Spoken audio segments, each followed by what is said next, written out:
Hello, good morning, and welcome to She Power Women Summit. I would like to thank each of you for taking time out and being here today. Coming to the program She Power Women Summit and Hackathon. The virtual summit is a 3-day event that discusses the critical problem women face in the society. That includes cybersecurity, hygiene, and reskilling. On this first day of the summit, we are here to discuss cybersecurity and countering misinformation.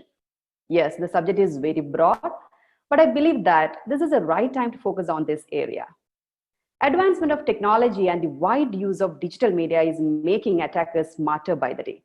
The risk and severity of cyber attacks have clearly grown over the past few years. Every other day, we read news related to cybersecurity threats like ransomware, IoT-based attacks, cyberbullying, so and so. Today, we are here to discuss the cyber attack women face and the misinformation which is circulated through social media. I had a chance to attend a sober media summit organized by the US Department of State and World Learning at Almaty, Kazakhstan last year. The major discussion points were media literacy and misinformation. So this is a global challenge and how we can counter this. I express my gratitude to the American State Department, Alumni Ties, World Learning, IVLP, and US Consulate Chennai for giving me an opportunity to conduct this program, She Power. Today, and the coming few days, we are here discussing the challenges of women face in the public and cyberspace. The uniqueness of this program is we are not only discussing the challenges, but also trying to find meaningful and cost-effective solutions to the topics I mentioned. For that, a hackathon is also being conducted on December 20th, that is this Sunday, with the support of Kerala Startup Mission. We already put forward problem statements and we have received large number of solutions, and the final pitching for the hackathon will be on December 20th. On this occasion, I would like to thank Swat Foods, Startup Mission, Gender Park, Carb Startup Labs, Geeks Up, and Green Media for the excellent support in organizing this event. I welcome all of you gathered here virtually from across the world, from your residence and workspace. Yeah, on Zoom, we have a good number of participation. 77 participants are on Zoom, and we are live on FB and YouTube. Let's start today's session with the opening remarks by Judith Travin, Consul General, US Consulate, Chennai. Welcome Ms. Judith Travin to She Power Summit, and before her speech, we'll watch a small audio-video profile of Ms. Judith Travin.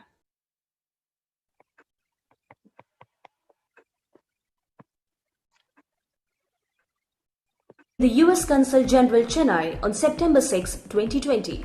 Before that, Raven worked as a public affairs counselor at the US Embassy in Lima, Peru, and the International Relations Officer General at the Office of the Haiti Special Coordinator in Washington, D.C. She also worked in Islamabad, Santo Domingo, Khartoum, Yaoundé, and Ciudad Juarez as an editor, translator, and journalist in Asia, Africa, and Latin America. She has co-authored Beyond Our Degrees of Separation, Washington Monsoons and Islamabad Blues 2017, and authored Ballet in the Cane Fields, Vignettes from a Dominican Wanderlog 2014. It is a pleasure for me to address the inaugural session of the She Power Hackathon and Summit. Although I'm unable to join you in person, I'm happy to convey my best wishes for this program. The United States has a long tradition of supporting women's empowerment through many programs and initiatives. Among several focus areas, we have prioritized the social and economic empowerment of women. According to a 1972 study by American Express, women-owned businesses at that time made up only 4.6%. In 2019, the number of women-owned businesses skyrocketed to 42% of all US businesses, employing almost 10 million workers and generating almost $2 trillion in revenue. In comparison, India's women entrepreneurs make up 20% of all enterprises. Imagine the untapped potential women entrepreneurs have here in India. Last month, marking the annual Global Entrepreneurship Week, I spoke at a virtual panel discussion entitled Social Entrepreneurs, Changing Lives, Changing Communities, organized by the US Consulate General in Chennai.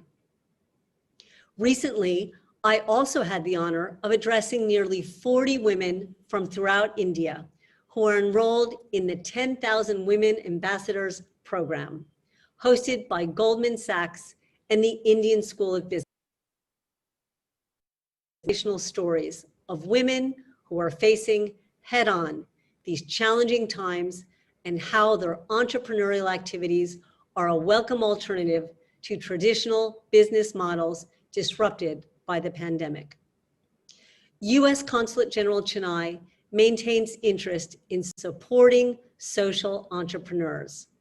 This past November, I hosted a virtual panel with several social entrepreneurs in Kerala and Tamil Nadu who combine passion with profit. Further, in collaboration with the Amani Institute, the consulate is launching this month the Indian Women Social Entrepreneurs Network. The project includes capacity building workshops for Indian women social entrepreneurs. We have also invited several emerging entrepreneurs to visit the United States on short-term professional exchange programs. The organizer of the She Power Summit is an alumna of the International Visitors Leadership Program, a prestigious U.S. Department of State exchange program. It is great to see how Nisha is applying what she learned in the United States and is sharing it with others. I understand that subsequent panel discussions as part of She Power will focus on cybersecurity and countering misinformation. From the campuses of Silicon Valley to the tech parks of Bengaluru, the United States and India have emerged as leaders in the field of IT development. Still, we must use these technological tools with care. Internet misconduct has resulted in billions of dollars of economic damage. Criminal networks misuse the internet to steal information and profit at the businesses and governments, underscoring the importance of cybersecurity and cybersecurity awareness. We must also be vigilant as we seek credible sources of information. These are only some of the emergent challenges of the 21st century, and I am pleased that She Power Summit is considering these important issues. In conclusion, I would like to reaffirm the U.S. government commitment to promoting and supporting outstanding and impactful achievements of women in India and around the world. I'm confident the She Power Summit will ignite and inspire women entrepreneurs who seek solutions to challenges on women's health, cybersecurity, upskilling, and other areas. I wish the She Power the best of success for all participants, of She Power. Thank you. That's a wonderful start. Thank you so much, Ms. Judith Ravin, for your wishes and encouragement. So let's move on to the next session. Joining with us, ADGP Manoj Abraham, IPS from Kerala Police. He's the right person to give the inaugural speech on cybersecurity, the nodal officer of Cyberdome, which is a PPP initiative in Kerala to counter the challenges of cybersecurity. Let's watch his profile and welcome him for the inaugural speech. Currently, the Additional Director General of Police, Headquarters and Nodal Officer, Cyberdome, Manoj Abraham IPS, began his journey at the force in 1994. Master in Police Management and Economics, he has served as Additional Director General of Police, South Zone, Additional Director General of Police, Armed Police BN, with full additional charge of Thiruvananthapuram Range and Traffic and RSM, IGP Traffic and Road Safety Management. Headquarters, CP of Thiruvananthapuram City and Kochi City, SP Crimes, SP of Kannur, Kollam, Pathanamthitta and Commandant KAP 3.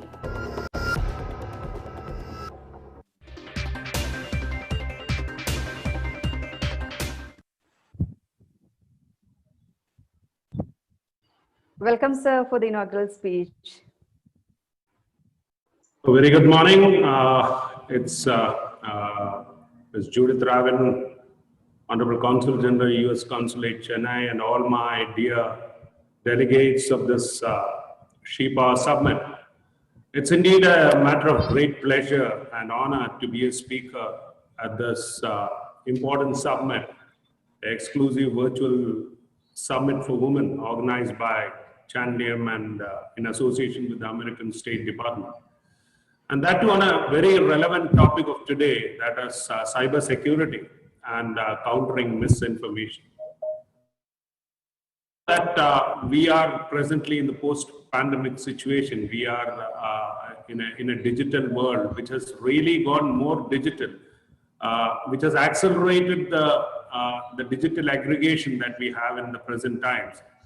And though the talk is of COVID hygiene and washing your hands, etc., equally important is the cyber hygiene, which we really concentrate on, because the cyber world has become a part of our life. The virtual reality is really a reality now for the human beings as such.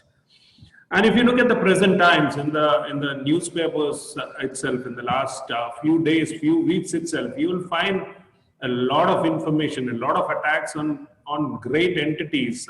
We had an outage on Google and Gmail and YouTube just a couple of days back, where it had to go out for 50 to 60 minutes.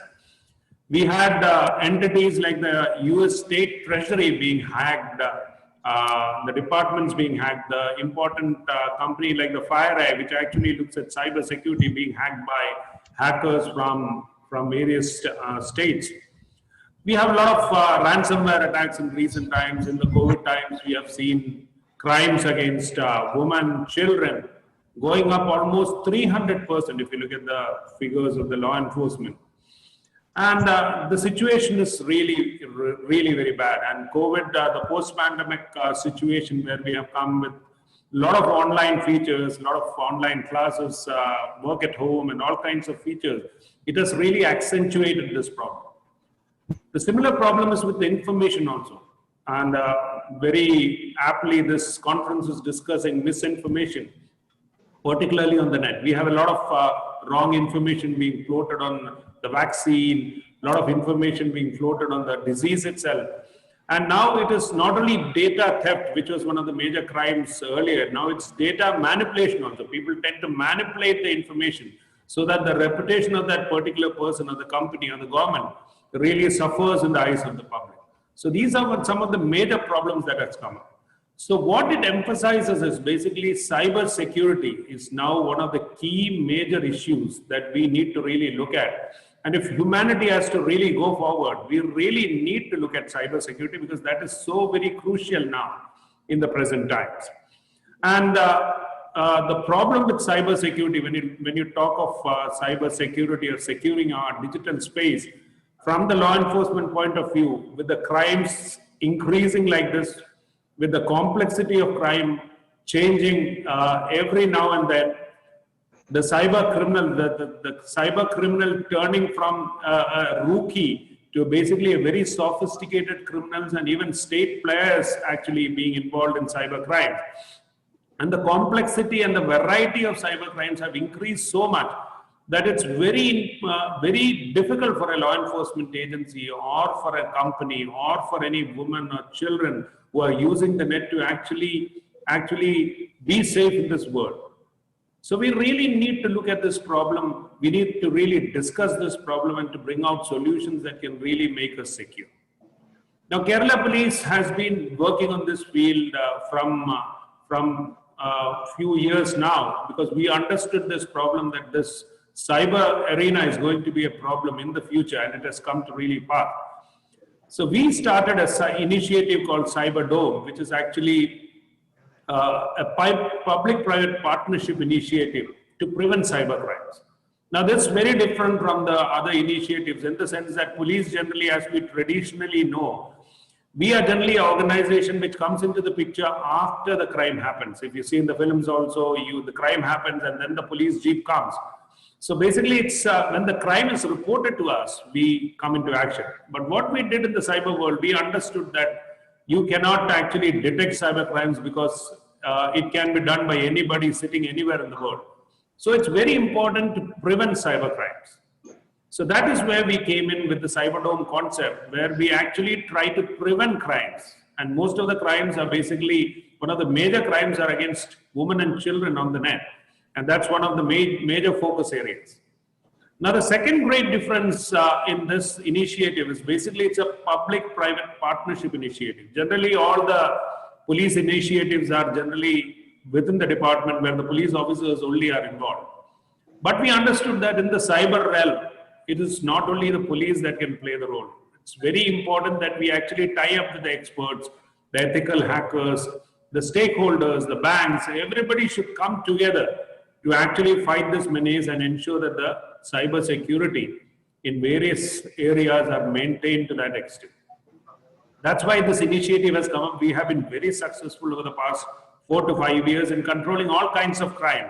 And we have specialized agencies, specialized wings looking at crimes against children, crimes against women, crimes against banks, all kinds of things. And basically our crimes against children and women has been one of the most successful entities where we have actually detected scores of cases in the past few years, which has gained international recognition also.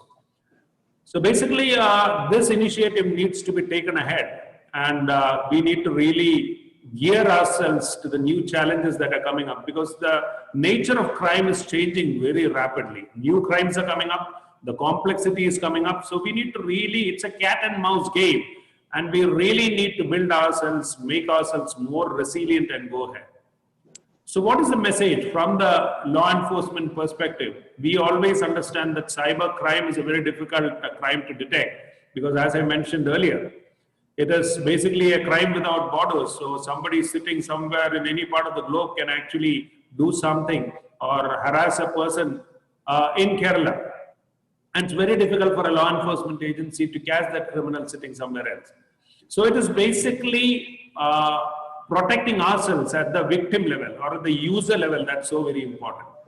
So the main message that we need to pass on to everybody, and particularly to this conference and to all those attending this conference, we need to secure ourselves. That is the message that we keep on giving to every individual, every company, every organization, every government. We need to secure ourselves, because that is the only thing we can do. We talk of cyber hygiene and COVID hygiene in times of things, saying that we should wash our hands, we should maintain our social distancing, etc. So I always keep on saying that we should wash our cyber hands also. We should keep a cyber distance between things that we should download or things we should not download. So all those do's and don'ts of cyber security, every individual needs to follow. Only then we can keep ourselves safe in the cyber world. So my message is we need to follow all those protocols of cyber security. Then only we can protect ourselves and this nation from this world which has come to stay. And in the online world, we need to secure ourselves, because the future is there. So thank you very much for this opportunity, and I want to thank once again this organizers of this very relevant summit and the hackathon, because it's a very relevant thing in the present times, as I mentioned earlier. And I'm sure that this conference is going to be very successful, and many more projects, many more solutions, many more concrete ideas are going to be generated from this conference, and it's going to be useful not only to all of us to ensure that our cyber space remains safe. So thank you very much. Have a good day. Thank you so much, sir. Let's follow that protocol. Thank you so much, Manoj Abraham, IPS, ADGP Kerala, and wish you all the success for the Cyberdome. And we expect more initiatives from Kerala government and police department. Thank you so much for your time. So now we are moving to the panel discussion led by eminent personalities and subject experts. Welcome Advocate Napanai, Sadish Ashwin, Manjulada Kalanidhi, and Amitabh Kumar to the session. We'll have a quick look at their audio-video profiles and come back to this session. Supreme Court Senior Advocate and founder of Cybersathi, N.S. Napinai, specializes in constitutional, criminal, IPR and cyber laws. She is amicus curiae before the Supreme Court in Prajwala versus Union of India to formulate methodologies to remove child sexual abuse material and offensive videos against women from online platforms. A TEDx speaker and prolific writer, she has authored the book Technology Laws Decoded.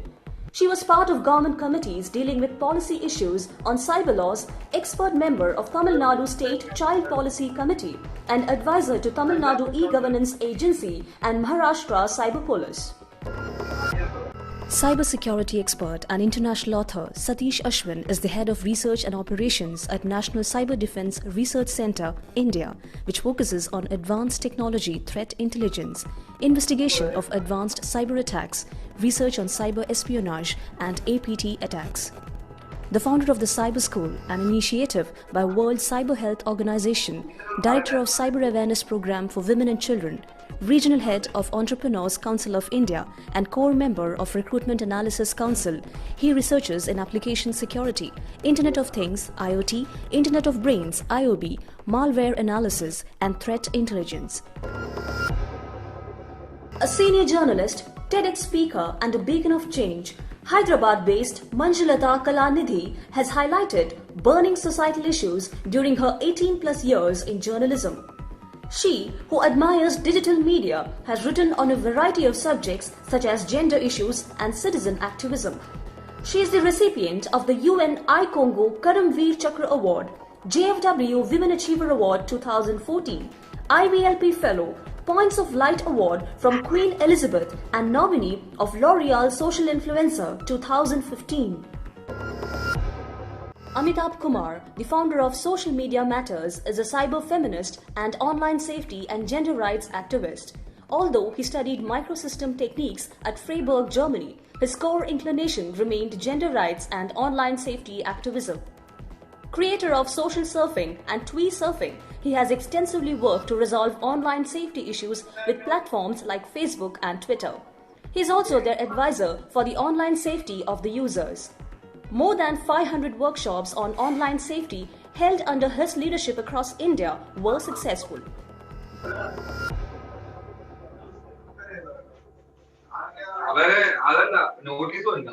Wow, what a diversified panel from different parts of India.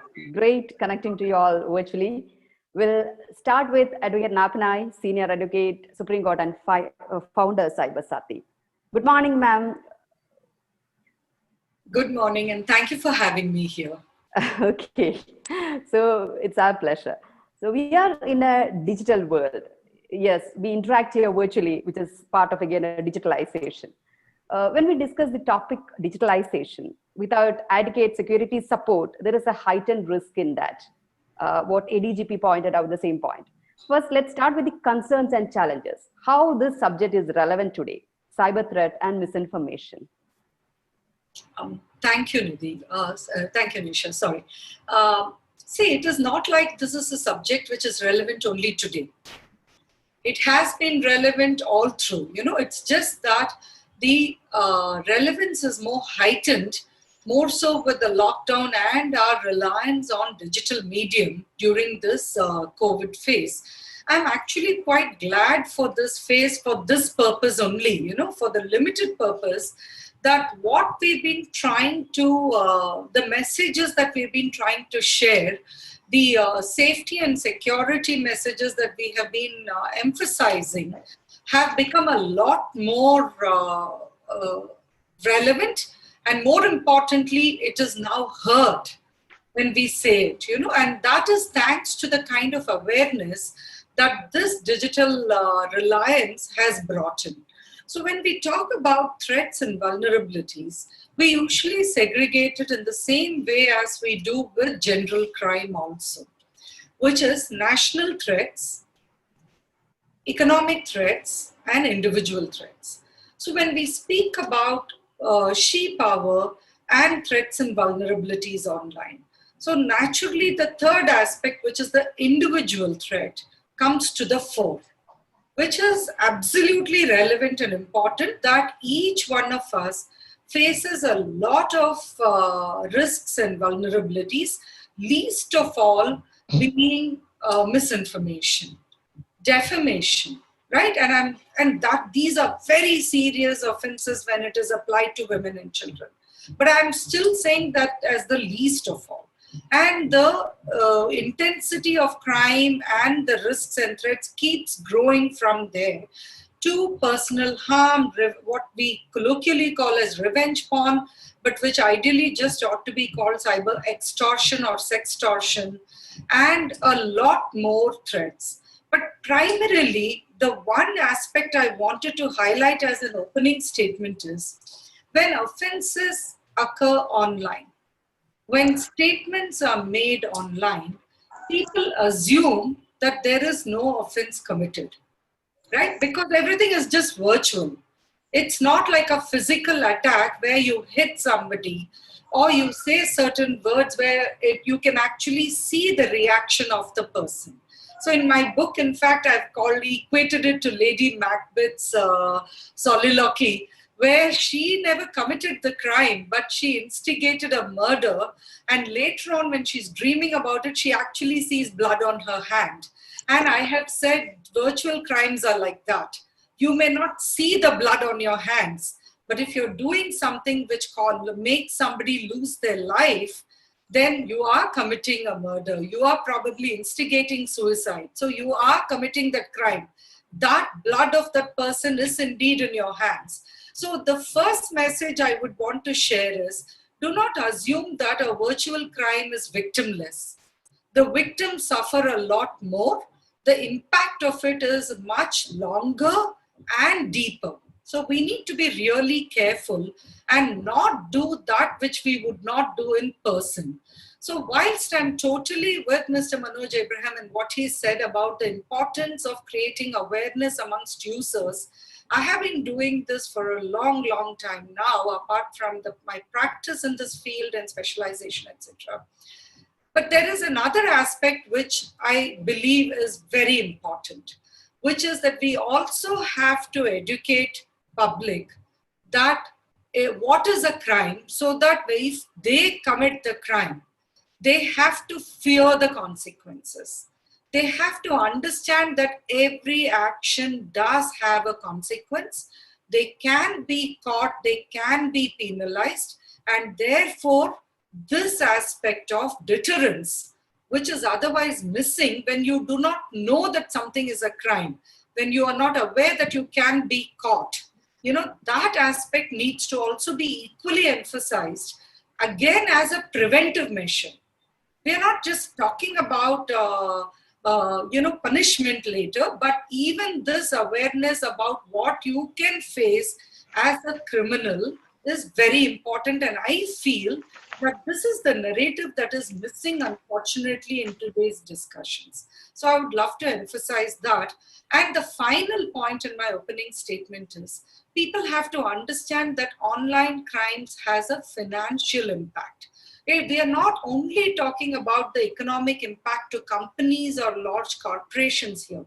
Even individuals have a financial impact. So if a woman faces cyberbullying and she is then being told to stay away from social media or stay away from the harm, do not feed the troll, etc., what we all forget is being online may be part of her work requirement. Being online itself may be her work. So to tell somebody keep away from your workplace because then you can keep safer is not an option. So we have to understand that when we speak about even individual crimes, the impact is physical, psychological, and financial. So we have to treat these issues a lot more seriously and not assume that it is only virtual. Fair points, ma'am. Coming to Sadish Ashwin, you are working with legal and law enforcement and even with the private sector for ensuring security in the cyberspace. While planning and implementing the security measures in electronic infrastructure, what are the challenges you find mainly women face in this digital space?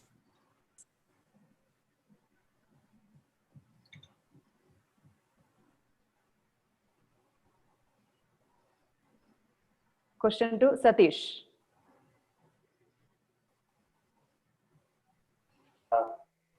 Can you hear me? Yeah, you're audible, please. Okay. So first of all, I want to thank you for having me here, and to give an overview of what exactly the current situation and the issues that people face and the organizations, the individuals face across the countries, people should first realize that we moved on and we are in the next generation where we are into digital. In fact, we actually crossed the digital generation. Now we are moving into the virtual generation. But however, we are still not able to understand what really digital is all about, right? So we have the physical world, we have the digital world, and we have the virtual world, right? So where in physical world everything is limit. You have a limit. You cannot drive your car more than so on so speed. Similarly, you cannot have more than one wife, right? That is again an issue. But when you come to digital, everything is limitless. You can do whatever you want. People can be married in the real world, and they can still be unmarried in the digital world. That is very much possible. So the problem here is people, everybody should understand, and this is time for each and everyone to understand and realize how we are consuming the digital world, right? When you're having a mobile phone or when you're having a laptop, when you're going to work for an IT sector or anything that is connected to the internet, right, you need to understand the limitations of that particular devices that you're handling, because every device that is connected to internet is a weapon. It's a digital weapon, right? Your mobile phone is a weapon. Your laptop is a. You can actually do a lot of things with your mobile phone. In fact, you can even kill someone using your mobile phone, right? So it is such a powerful weapon. So people should realize what they are having in their hand, because whenever there's a crime that happened or any incident that occurred, right? People come to us and the first answer that they say is, we were not aware of this. We were not aware that something like this could happen to them. The problem here is they have the smart mobiles, they have the smart laptops, they have everything, smart devices, but they don't know what it can do. There are people who don't change their default password.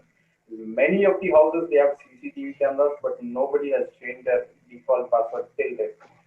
Wi-Fi router. These are the basic things that people should understand. If they have something that is connected to the internet in their control, they should make sure what to do, what not to do. They should clearly understand what is the do's and don'ts. Because in today's world, crime against women are increasing very, very rapidly. And the problem here is they they they are not even comfortable to come up and report the crime. I've seen many people who do not raise a complaint at all. They say they are, because they're concerned within their family. They say, no, we don't want to let our family down, so we don't want to take this as a big issue. We don't want to file a complaint because it is going to affect their life. Because once there is a case filed, right, they'll have to go to court for multiple times. So they want to avoid all those situations, right? So they're not even ready to come up and admit that something has happened, something is affecting them. So a lot of women, they put everything inside themselves, because these are digital crimes and they cannot explain it to someone. They cannot tell. If it is physical, definitely they would have shared with somebody. Somebody might help them, but in digital world, nobody knows what is happening within you, because everything happens within your mobile and you. So if anybody has someone's personal picture and starts blackmailing them, then the targeted person is not at all ready to come out and tell them, raise a complaint in police or the cybercrime department, saying that their personal pictures are being hacked, and they started blackmailing them, right? Because it involves their personal life, it involves their emotions. When someone is affected digitally, as Madam said, right? It is not. They're physically hurt. They are mentally, psychologically hurt very much, and financially they are very much hurt. So in digital, it is very easy to target someone. It is very easy to seduce someone, but the impact is very, very huge. So people should be very careful in what they are seeing. Everything in digital life is just an illusion, right? So it's not actually true whatever you see in the digital media. whatever you see in the digital life is just an illusion, because physical is what you see real. You may be talking to someone, but the end person may be someone else, right? So that is the point that I wanted to put. You should be very careful in digital, because and the next generation is going to be the virtual generation, which we will not have control at all. The crime will increase like anything. So we should come up with a solution to get this addressed. You put forward that in very simple words. In the physical world, you can have only one wife, but in digital world, yes, two or three wives. That's the scenario in the digital space. So, senior journalist from Hyderabad, you were there at Almaty, Kazakhstan, for discussing the subject of misinformation. Manju, globally, the spread of fake news or misinformation has taken very seriously. It's a pressing issue for the government, not only government, individuals, companies, women, and society. So how this misinformation spreads on social media and what to do about it? Manju. All right. Thank you, Nisha. I hope I'm audible. Yeah, you are. Okay. So first, three cheers to She Power, Channel IAM, and Nisha Krishnan, who I met at Kazakhstan, event, Alumni Ties event. I'm happy she's organizing it, and thank you for having me. So, have you ever, in your wildest dreams, imagined that sharing a WhatsApp post can actually kill people? I'm sure not many of us have ever given a thought to this. We are often told online, share, like, comment, this post. But according to a survey by BBC, at least 31 people have been killed and dozens more injured in India between February 2014 to July 2018 as a result of fake news, as a result of rumors online, rumors that have been passed on as news. So do not consider fake news as just something very virtual. It can actually affect your real life, the peace, the law and order situation.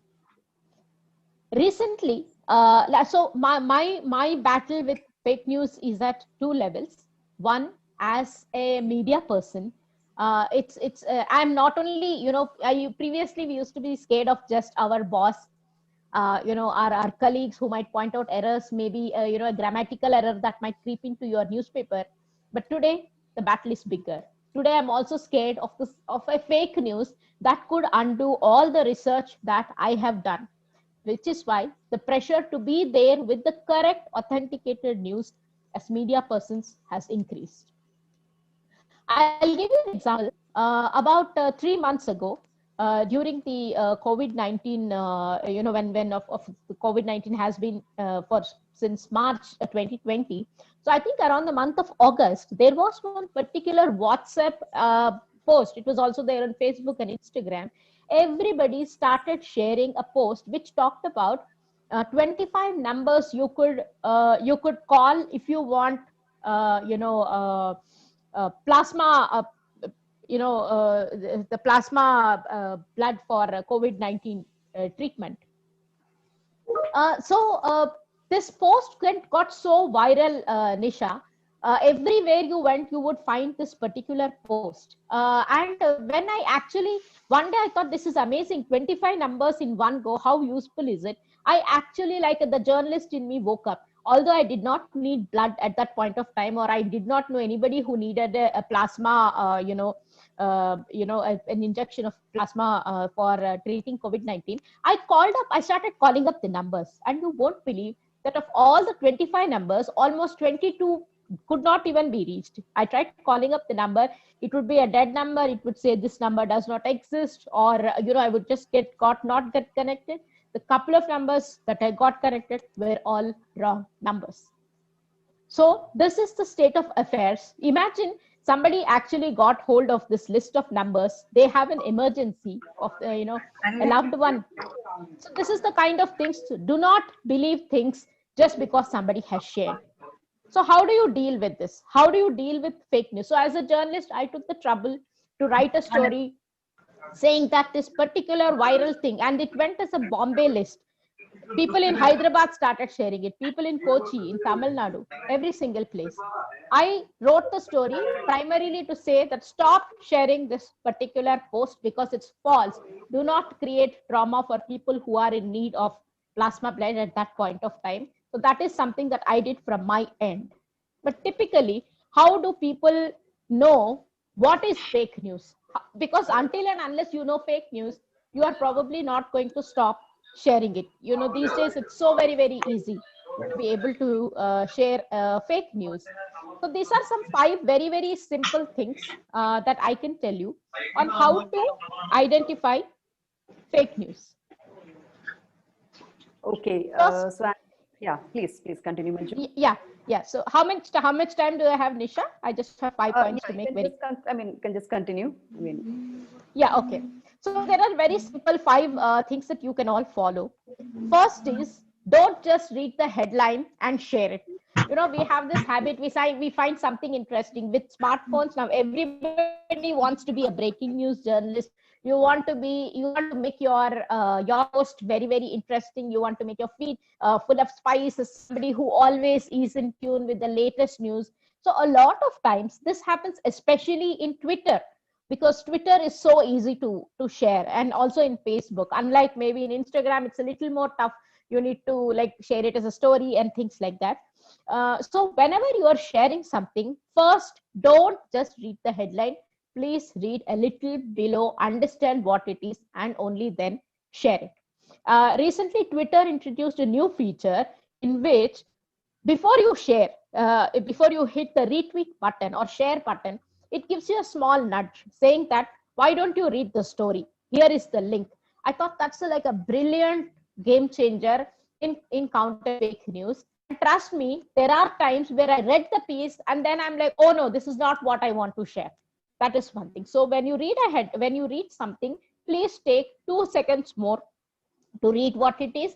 And once you are convinced, only then you should share it. Number 2, who's author? Who wrote his or her own bias, created this news, their own propaganda? What is the source of this? Is it by a professional journalist from a professional media house who probably takes the effort to make sure authentic news is out there? So make sure you read the author. Number 2, the date of the article. The date is very, very important. So every time a flood occurs and this is extremely rampant in India, we are very, very very, very happy giving people latest news about floods and cyclones. So recently, when Hyderabad had floods in the month of September, we had so many videos from the Chennai floods, from Dehradun floods, even from Jammu floods. So this kind of news, sharing these kind of news which have happened previously, actually creates fear psychosis among people. And imagine what happens when you're already in a safe place, but you just see a video or a picture that shows that there is an impending danger for you. So please do check the authenticity of that. A very simple way is put the video, I think, or a picture that you have got, and say search Google for this image. You just have to, suppose you found an image of some kind of a lake getting breached. Just right click on that picture and search Google for this image. If there are hundreds of pictures and it goes back to a previous date, it is fake news, which is misinformation, and you should neither be reading it, nor should you be writing it, nor should you be sharing it. Fourth, so internet is full of satire, sarcasm, puns, and memes. So when you read something, please see if it has originated from a fake news page, from a meme page. So what happens? Memes and fake news pages thrive in putting out this kind of funny news. So be careful. Has it started from that kind of a news? Go back to the source, and then only you share it. Number 3, biases. When you're sharing something, understand, do I have a regional, language, communal bias? What happens when I'm sharing it? Do I need to share? Will it lead to a healthy debate? Or is it going to create a law and order? Each of us are adding a spark to this fire of communal violence. So before you discuss, do not treat social media as just my feed, my feed, and I will discuss whatever I want. It's my freedom of speech. Yes, but your freedom of speech should not cost lives. The fifth and the last point is ask the experts. If you have read something very sensational about a politician, I suggest you probably get in touch with a friend who's an expert in politics. Hey, you know what? I read this news in this random website. What is it about? So most of the times they clear you. They clear. So as consumers of news, I want you to check these 5 things: headline, author, date, joke, bias, and experts. And I can tell you that you can weed out 80% of misinformation right there. Please remember that every WhatsApp post, every Insta story, tweet, fleet, whatever it is, can lead to even loss of lives. So be careful, think before you share. Thank you so much. Very relevant points, Manju. And coming to Amitabh Kumar, you can definitely correlate the live incidents because you work with the organization Social Matters. And please tell us more about that, Amitabh.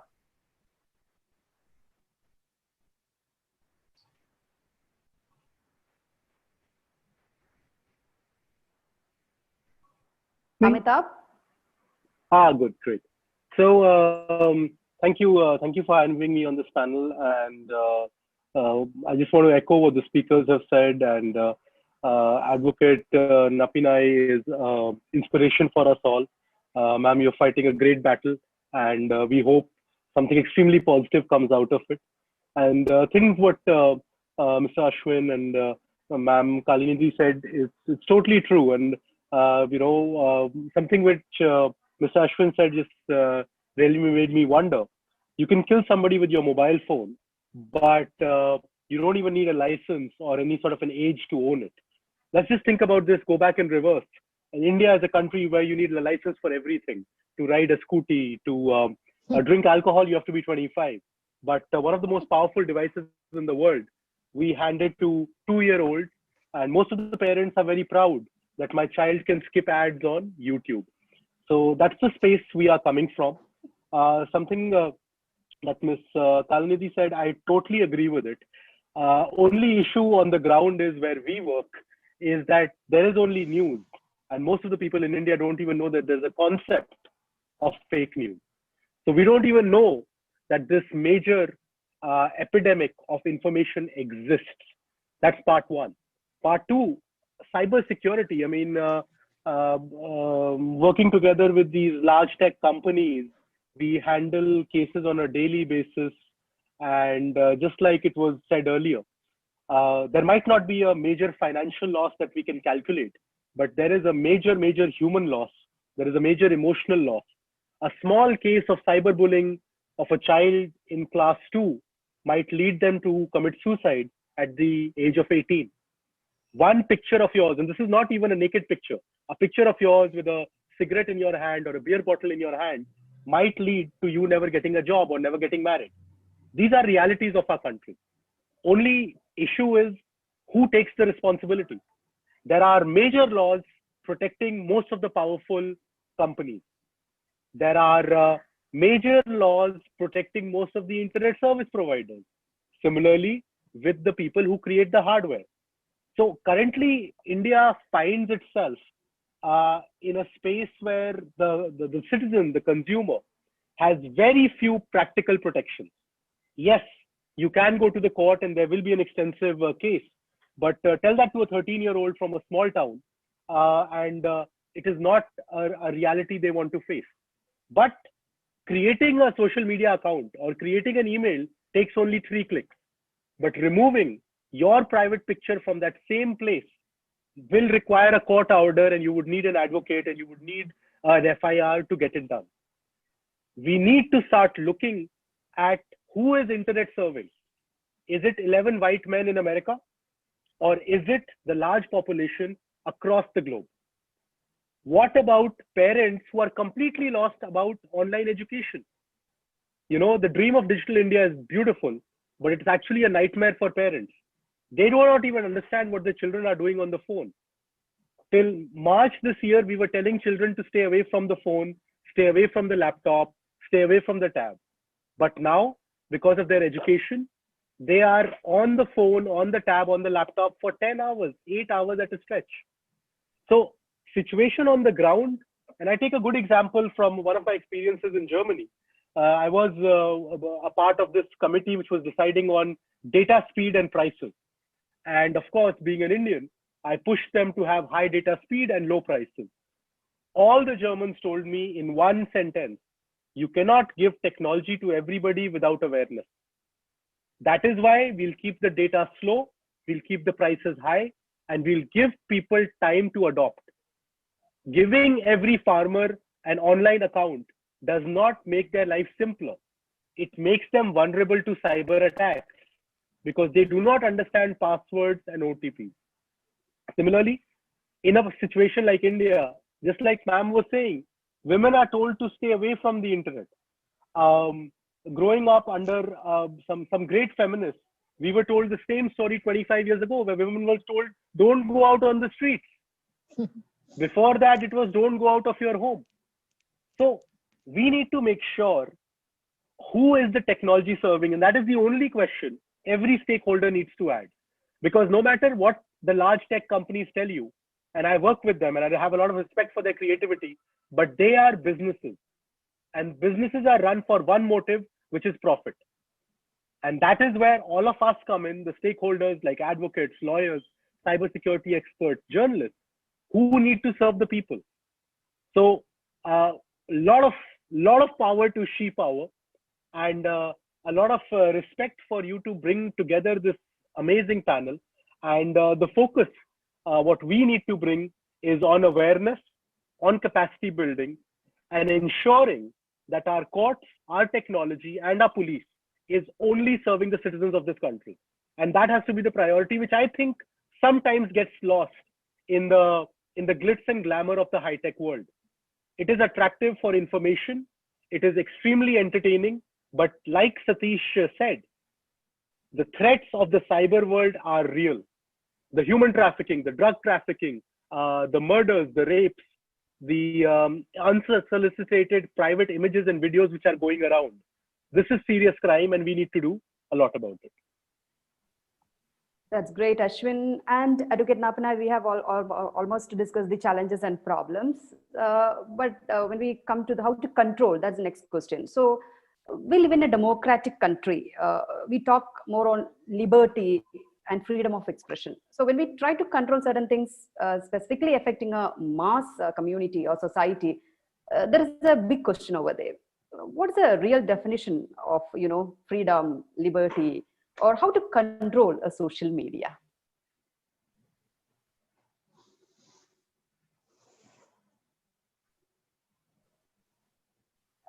Can you unmute, ma'am? Yeah, I could not unmute myself earlier. So thank you for that. This is such an important question, Nisha. In fact, you mentioned about the case I'm appearing as a Micazin in Prajwala versus Union of India. And this was primarily one of the issues we had to discuss extensively. See, I've been a libertarian myself too. So when I'm talking about use of artificial intelligence tools to be able to filter out certain kinds of content as a preemptive measure, or at a preemptive stage before it is uploaded or disseminated to public, the first issue that I myself had to come to terms with is, will it amount to a restriction or restraint on liberties or freedom of speech? So therefore, if you take the suggestion that I put before the court, even in Prajwala, there was a balance that was struck to say that why can't we use similar tools as that are being used for protecting copyright content to prevent crime, where you segregate content which is identified as possibly rape or gang rape videos of women or child sexual abuse content, and then it is only quarantined. In today's post-COVID world, we understand quarantine very easily, right? But this, I'm talking about something that happened in 2017. So I suggested a quarantine phase where social media platforms can take their time to review, evaluate, and then decide whether this is innocuous content or news which can be uploaded online. So the whole construct was that if it is very harmful content, once it's uploaded, and the law says that when a government notice or a court order is issued, the platform has to take it down within 36 hours. 36 hours can be a very long time in the lifetime of a digital content, right? So there is so much harm that can be caused. Whereas if you take 36 hours or even 36 days to review through human intervention and then upload, no harm will be caused. And I'm just mentioning this in response to your question with respect to how do you balance liberties, free speech with protection, right? So this is where the fine line is drawn. We have this funny saying that you can extend your hand, but you can only extend it up to the next person's nose. It cannot travel beyond that, because if you hit the nose, then you have violated some other person's rights. So we also cannot exercise our rights where it impacts somebody else. So that was a wonderful explanation that Manju gave about misinformation and how you can prevent it. And I can tell you there was also a mention about whether there are any national initiatives. So let me take this time to very, very quickly also explain some of the, what I call Prajwala effect, what are some of the outcomes that came out of it. Firstly, this case was not adversarial, it was consensual. The adversarial aspects are still ongoing. The case is still ongoing and we are still trying to evaluate. Particularly this one suggestion is not accepted, so it is still under consideration. But a lot more happened thereafter because a government committee was also appointed. So there is a huge national initiative. I will put the site also in the chat box later. But today, thanks to this one case, first, cybercrime.gov.in. This is a very important tool for protection against cybercrime. So please do, all of you all note it down. So this site came to being after Prajwala and in pursuance of that. Initially, it addressed issues pertaining to women and children. So you could file complaints of offenses, cybercrime offenses against women and children online. But now it is open for any kind of cybercrime complaint to be submitted online. The only difference is if it is an offense pertaining to women and children, you can even submit it as an anonymous form. So apart from that, in all other forms, here you have a huge and important tool where you can sit at home and still file your complaint. Thereafter, you have to participate in the investigation in usual course. But what it did was it took away this necessity of having to run from pillar to post to figure out where is the jurisdiction police station. Do you go to a local police station or to the cybercrime cell? Or how are you supposed to file the complaint, etc. All of that is taken care of. This is an initiative of the Ministry of Home Affairs. Therefore, this is one of the first national initiatives that came up. And the other most impactful initiative, thanks to Prajwala, was an MOU was signed with this US-based entity called NCMEC, which deals with or aggregates child sexual abuse content and then releases hash values to track out pedophiles. Thanks to this connect, now in India, we have started a huge initiative against pedophiles. So only for Maharashtra, I can tell you as of March, I think nearly 400 FIRs were registered. And we called it Operation Blackface. So you have this whole initiative to not only catch pedophiles, but to prosecute them. I always say, and I started off with this in the beginning also, right? Deterrence. Deterrence can happen only if you have effective enforcement. And this operation is something which showed that pedophiles can be brought to book. And that is important, and more awareness about this kind of strong enforcement that is happening across India is important. Finally, there are a lot of issues women face, women and children. Amitabh spoke about cyberbullying, one of the most horrific and most rampant of crimes. So when you come to any form of content, I'm not talking only about certain kinds of heavy content, but when it comes to any kind of content, once it's identified as false, once it's identified as negative or criminal, then you can have it removed in terms of blocking further content uploads from different URLs and also have a tracer technology which goes backwards to check whether similar content has been uploaded from other sites and to take it down. Right now, under Prajwala, this is being done only for violent imagery of women, like rape and gang rape videos, and also child sexual abuse content. But the technology is such it can be applied to everything. In terms of fake news, a lot has happened, post Prajwala. Use of AI, use of these kind of alternatives that were brought up has had a huge impact in terms of combating fake news. So, for instance, you have trusted flaggers who identify fake news, and based on that, if you look at some of these statistics, millions of tweets or millions of Facebook posts are being filtered thanks to this. So in tweeting, you don't have a filtration, but where it is already identified as fake news, there'll be a warning that comes up. In Facebook, you have a filtration process where once it is identified as fake news, then it is blocked. So you have technology that is also being used as an effective tool to fight crime, and it can be done. So you have so many remedies, you just have to know how to find them. Manju mentioned in one of her points, the last point she mentioned about how to fight misinformation and said, speak to a friend. In fact, that was the concept behind Cyber Saathi, that whenever somebody is in trouble, whenever someone needs help, the first person they reach to is a friend. They don't reach to family, they don't reach out definitely to authority figures or lawyers immediately. They will reach out to a friend.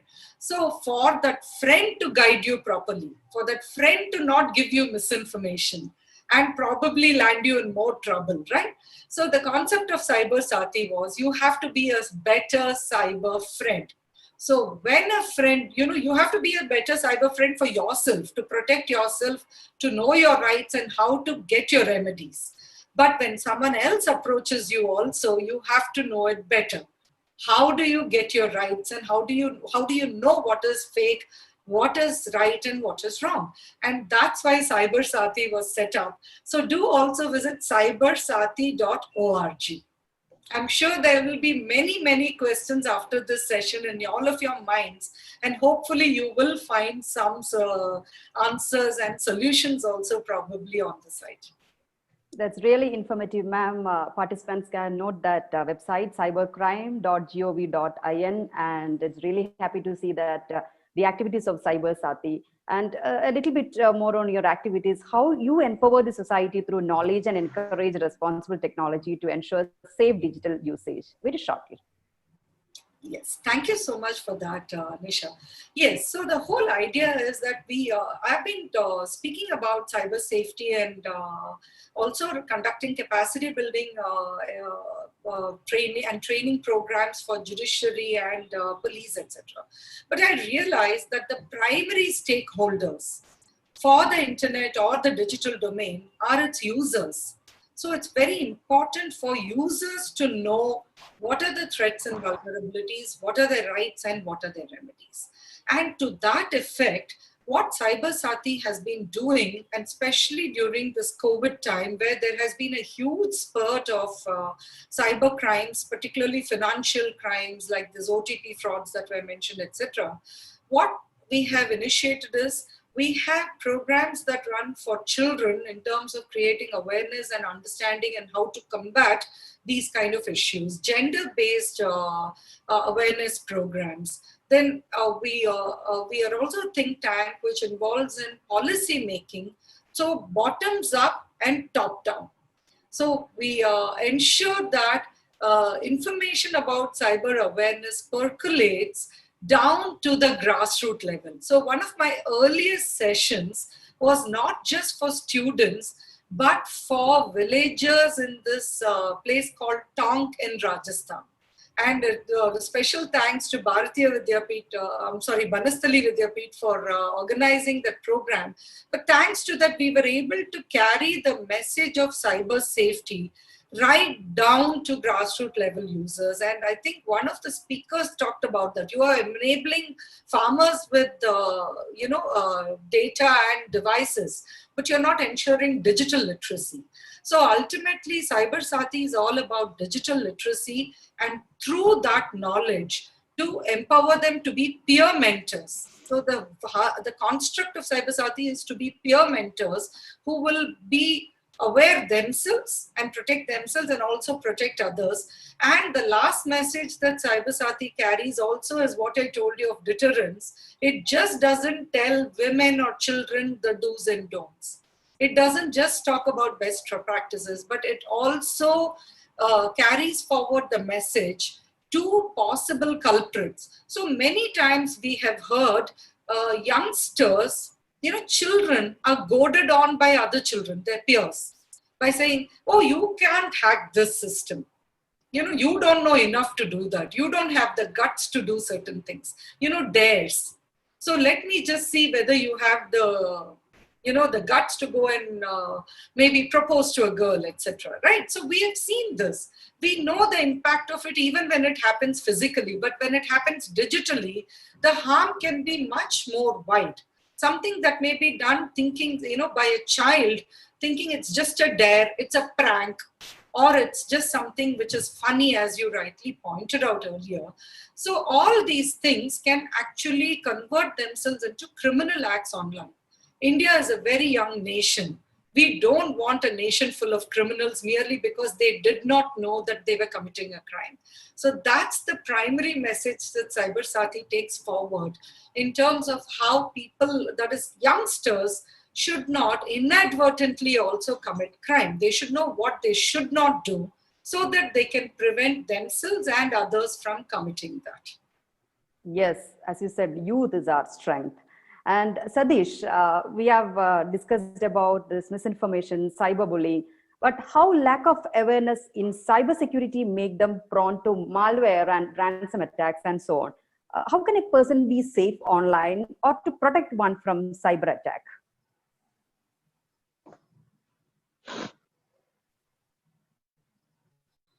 Sorry, yeah. So, that was a very brief explanation by the, by Madam, right? So, people, whoever is using any form of technology, right, mobile phone or laptops, first they should know what they are using, what is what. If they're using mobile phone, what is the limitations and what can be done, what should not be done, right? So people users, the normal users, the problem in India that happens because the technology is handed over to the users before even creating the awareness. Right? So everybody has mobile phone, but nobody knows what is the limitations of that particular mobile phone. So and there are a lot of cases that has been happening. We spoke about so we have platform to register a complaint. There are so many cases that has been registered. So these are just 15% of the cases what we are talking about. Right? There are still 85% of the cases that are unregistered cases, and people are facing that particular issues on a day-to-day basis, right? Personally, in a week, I get around more than 10 to 15 members contacting me individually via different social platform regarding that. They have so and so cyber issues. They are, someone is trying to blackmail them. Someone has hacked their personal pictures. Someone has, listening to their conversations. Someone is blackmailing. All these things come up individually. When I ask them why you did not go to cybercrime, you should go and file a complaint, right? The first thing that they say is, no, I'm a bit afraid because I don't want to get this disclosed anywhere outside, right? So people should realize that nobody is going to disclose anything. Even if you file a complaint in cybercrime, your name is not going to come up anywhere, right? So first thing that people should do is, if they face any kind of cyber incident, they should go and register a complaint. So that is why, that is when even the cybercrime will start analyzing the issue and try to see if that particular criminal is trying to do similar activity or has done any kind of similar activity, right? So they'll be able to easily identify the root cause for the criminal to commit that particular incident, right? After a COVID situation, if you see, there is a very, very drastically, things has been changed because there was everything has been changed in the past 100 years. Our mobile phones, our car. Now we have smart cars. Now we have smart TVs, and everything. The only thing that did not change for the past 100 years, more than 100 years, in fact, I would say, the education system, right? So before, whenever there is a school, we'll have to go and study. Everybody will go to the school or college, and then they'll study. But in the current, this is a very drastic change in the current this year that happened, right? All these schools suddenly become virtual school, right? But look at the imbalance. It needed a lot of backup. It needed a lot of education. It needed a lot of awareness. The teachers are not aware of these smart classes. The teachers are not ready for attending these classes. The students are not ready. Everybody has to buy a mobile phone now, right? It has become a mandate for each and every parents to buy an individual mobile or provide their mobile phone to their kids, right? But they don't know what their kids are doing, right? Maybe educated people will be able to categorize or control their child, what they are doing. They can monitor their activities on a regular basis. But think of the people from the rural places. They don't know what is mobile phone, first of all, right? They don't know what is Zoom. Everybody is using Zoom. Everybody using different video conferencing platform. Nobody knows what it is, right? And they tend to install different applications. They tend to click different URLs. When they start coming to digital platform, they start creating WhatsApp. Now teachers started sharing materials in WhatsApps, right? They send the reference link to the students via WhatsApp, and that gets connected in a different way. They create a group, and slowly they move to different social platform. They wanted to try out different Instagram, Facebook, and all the different platforms, right? So people are, the students can easily has hands to move around and play around across the internet. They can look for anything, right? There is no control over it, and because parents do not know how to control it, first of all, right? So I think it is time that we should educate the parents, and also parallelly educate the children. But talking to first standard or second standard or sixth standard school girl about cyber crime, or making them understand what the cyber world is, they're definitely not going to listen to us. Either if they listen, they're not going to follow everything, every do's and don'ts, right? If you say something, don't do it, that is when they'll start doing it, right? So people should, parents should first learn it before even providing the mobile phone to their children. And whenever you have a mobile phone or you have a laptop, do not click on any unnecessary link. Do not open any unwanted apps. Do not install any unwanted apps. And whenever there's a customer care call or any, do not share your password to anybody.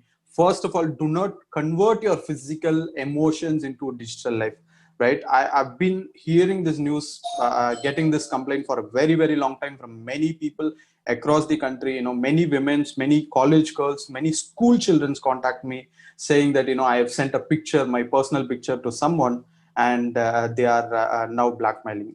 A school girl and a school guy being in a relationship, they start doing personal conversation, personal chats, and after a certain period, they suddenly break up, and this guy starts blackmailing, right? Or he started sending that pictures to few other people.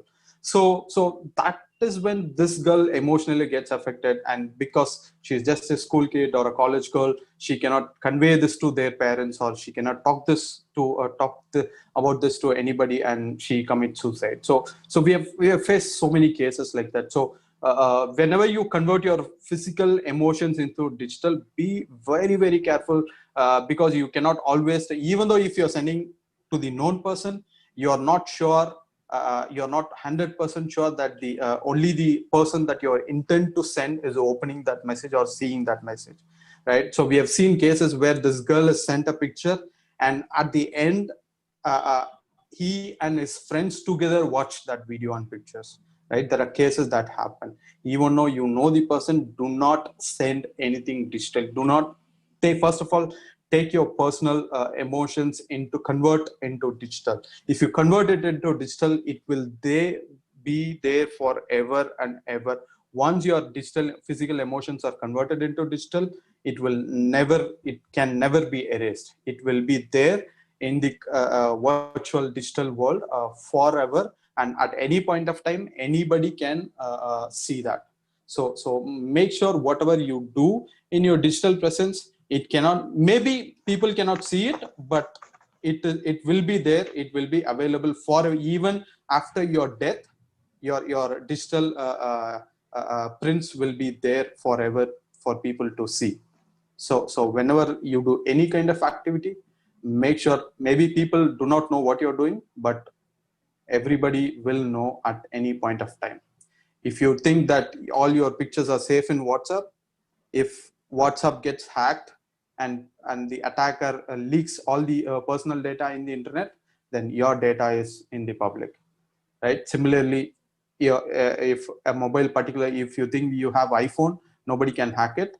If there is any one vulnerability that is found by an attacker and he hacks that particular vulnerability, then your personal pictures will be available in the public internet. So be very, very careful with that. How to digitally educate, that's very important. I think Amitabh can add more on that, but before that we'll go for a very short break and we'll come back after that. Okay.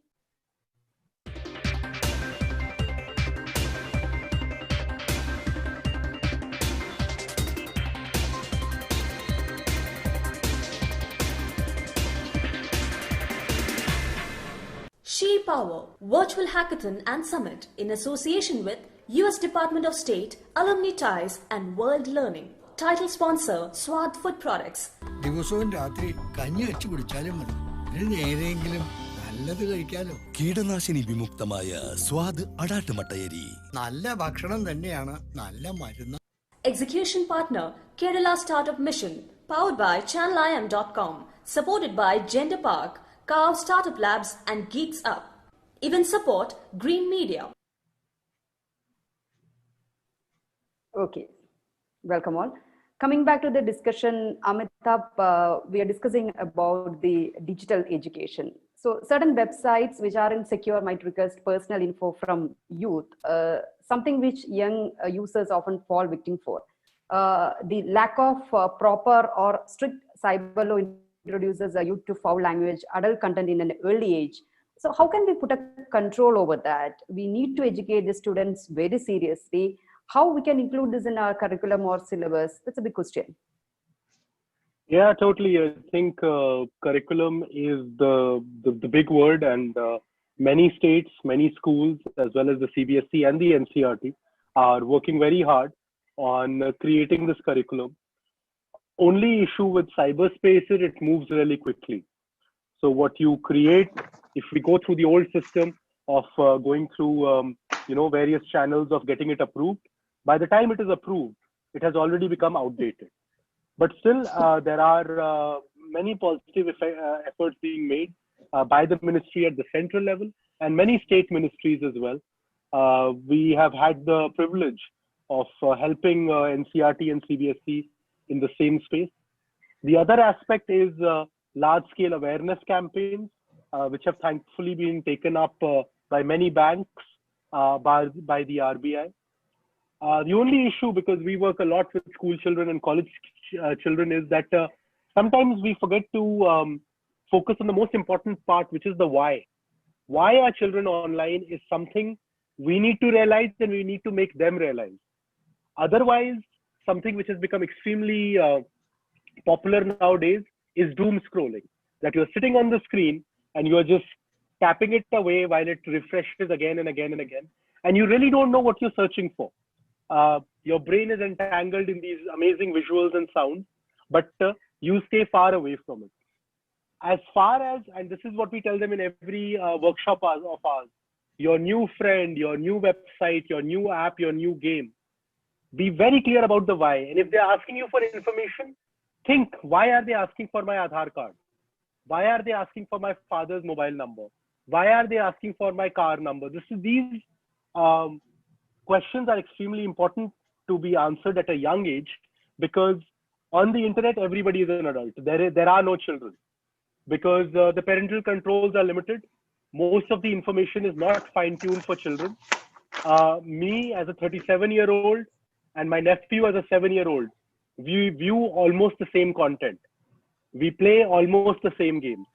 Hence, parenting and what is called digital parenting in today's terminology becomes extremely, extremely important. Children need to be informed. The second you give them the device, that is when you have to spend equal amount of time with them, knowing what they are consuming on the device. There are great companies coming up which are promoting children becoming coders, and that is true. But similarly, we need to do ads about how children can be safe from pedophiles, how children can be safe from cyber frauds, as 99% of India is not comfortable telling anybody that they were a part of the cyber crime or a cyber fraud. In our country, actual crimes like rape and domestic violence are still a taboo to talk about. Cyber crimes are miles away before people will open up and talk about them. Every time we do our workshops, 5 to 10 boys and girls, and you can tell from their faces, the second you talk about certain crimes, that they have been involved in it. Either they have shared their picture, or they have asked their partner to send that picture to later use it negatively or blackmail them. Hence, it becomes extremely important for all the stakeholders to take a proactive step towards education. Okay, so Manchu, as Amitabh mentioned, extensive user base for social media has made a major share of today's youth prone to misinformation, or you would call it distorted facts. There is too much information available that they don't know what to trust, what not to. It's not easy to find a quick solution. So along with the technology support, along with the human effort, how we can prevent this? Okay, I guess Nisha, like you said, we are all exposed to various kinds of news. And since on a day-to-day basis we do not have so much time to probably actually go through the news, I suggest that as a first step, as a preventive step, please follow authentic media houses. Those professional organizations where they actually invest time, energy, resources, and manpower to get news, to get it authenticated, have quotes, have data, have facts, and have figures to put this thing. So don't believe websites which are huge, which have often in the past have given a lot of fake news. So start with, please spend about 10 minutes in your social feed. I think in all the feeds you can have preferential. I mean, you can get updates from the kind of sources that you want. So go and check whether the first see. I think in Facebook you have an option where see first. So when you see the authentic news first, there is lesser danger of you falling prey for news that is fake, that is giving you misinformation. So as a first step, follow authentic news sources. Number two, check the authenticity of it. Even if assuming you follow and not you're following a person who you think is credible, don't always take every news at its face value. Please Google it to see what are the different kind of different kind of viewpoints that are coming up. Sometimes, especially when there is a region, when there is a communal conflict, there is news emanating to support a community or debunk another community. At such points of time, I think you should definitely put the keywords to see what are the various viewpoints, what is the police saying, what is the community saying. So be a responsible news consumer, because tomorrow you don't know what kind of news can affect your own psyche or your own work.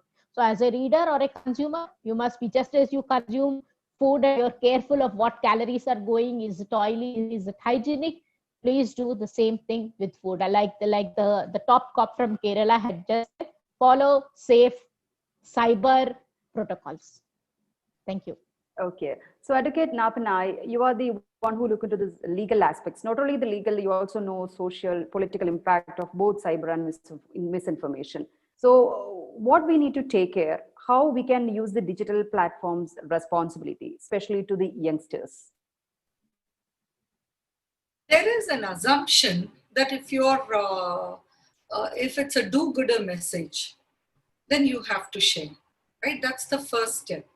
The second step is, as was pointed out earlier, you want to be first off the block. So before others share, you want to be the first person who shares. The third is, there is an assumption that these things, the do-gooder can be the worst thing. So some of the lynchings that have happened in India are tracked to so-called do-gooder messages which have been circulated on WhatsApp. Because two people, in one very sad case, merely because this musician had dreadlocks and he was just traveling with a friend to a waterfall, and they thought they were just going out to get a bit of nature. They never made it back home.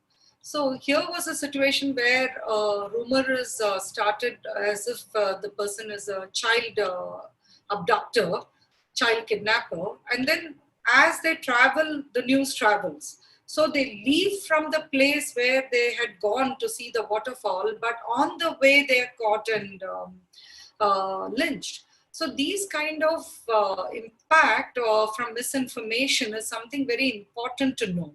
Even a small thing like you are continuously sharing messages, for instance, for blood donation. You don't check to see whether it's somebody who you know personally. Someone shares and then it becomes viral. It's just continuously on the move. It may actually be a genuine case where it has happened and over and done with many months back, but you're actually exposing that person's personal details through the sharing. How much do we really understand this construct of privacy in situations like this? Are we really doing good for somebody, or are we risking their personal safety by exposing personal information? So through that one message where you may think you're doing good by encouraging blood donation, you're disclosing the name of a person, their mobile number, and the information that someone was unwell in their family. And you all know how it can be misused. So whenever we speak about misinformation and protection or preventive measures, exercise of caution and discretion would be the best bet. When it comes to law, the one myth I would want to dispel, and I'm sure a lot of youngsters will be very happy with this information. In my opinion, a WhatsApp administrator cannot be held liable as an intermediary or as a person who is responsible. Because if you look at the definition of intermediary under the law, it is WhatsApp itself which is the intermediary, not a person who's using the word WhatsApp administrator. WhatsApp admin is a name that the entity has given to the person who can form groups. But if you go into the kind of actions that a WhatsApp administrator can do, that person cannot do all that is mandated under law for an intermediary. It also does not capture all the parameters which are necessary for an entity to be called an intermediary. The flip side of this is they don't get the safe harbor or protection under Section 79 that law gives them. But at the same time, they also can't be held liable vicariously for the actions of others. If somebody else comes and posts on a group, the group admin cannot be made liable. And this is my opinion. And it is supported to some extent by one judgment from the Delhi High Court in a civil case. we have to wait for more criminal cases to come up on this, but otherwise this is the basis. So we have to be careful. We are not going to deter ourselves because we are scared that there may be a case against us tomorrow. We should stop ourselves, push the pause button because of the harm that our action causes. And here again, a cautionary note before I close out on this. Merely because you're not liable as an admin does not mean you're not liable at all. For instance, we have come across many instances where groups are created just to share pedophile content. So you already know when you're forming the group what you're doing or the intent or purpose behind it. The very intent or purpose makes you liable for your action. So you may not be liable vicariously, but you will still be liable for your own action. Similar is a situation like a boys' locker room. Today we know that it's not just one boys' locker room. There are many like this. There was one news report in Times of India, I think, about singles, where again a college group was sharing personal information and very sexually suggestive content on a WhatsApp group. So when you create groups like this, where the intent or purpose itself could be tagged as criminal, you can be held liable personally. So remember, law is always about it depends. There are no yes or no answers. So always exercise caution, be careful, and if you are a victim, take your chance, file your complaint. It can be very frustrating. It can be a long, long haul, but unless and until you try, you would never know whether you're going to succeed. And even if you get 50% success, it's still better than most of the odds you get in life. And most importantly, unless and until you continue to file your complaints, there will not be sufficient statistics to show what is the real risk and harm from trending cybercrimes, as we call it, right? And finally, remember, when you don't complain, you're emboldening the criminal. So they will then come back and do more crimes against you. And you're also opening the floodgates for these criminals to go out there and commit the same crime against others. So for your own sake, your protection and that of others, please definitely do file your complaints. That legal side is well explained, ma'am. Satish, when coming to this government aspect, how seriously government should take initiatives to put a control on this? Sometimes it takes a lot of time to sort out the digital crimes. Do we have a technologically well-sound system to tackle it?